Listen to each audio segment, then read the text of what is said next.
Hi teacher, my name is John Jairo Salas and this is my presentation. Well, she is my sister.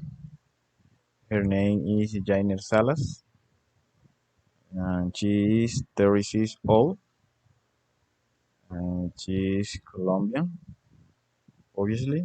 And she lives in Cartagena de Indias.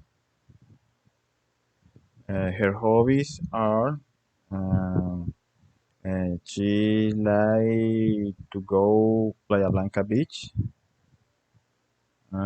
She often go to cinema. She doesn't like go to the gym.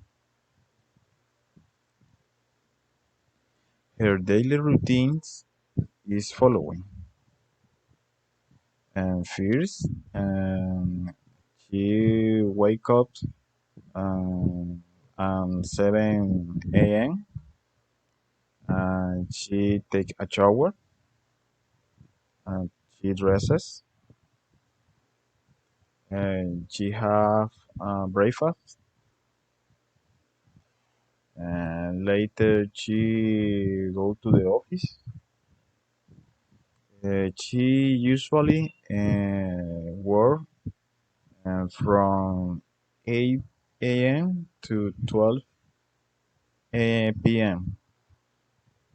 And later she have a lunch. Uh, then she go to the work. She work from 1 p.m. to 5 p.m.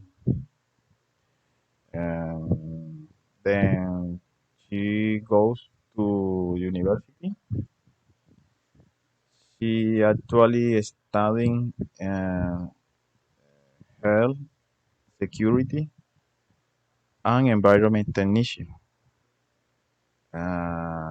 Later, she goes home and eats dinner, and then she go to the sleep usually 11 p.m. Thank you, teacher, for all. Good night.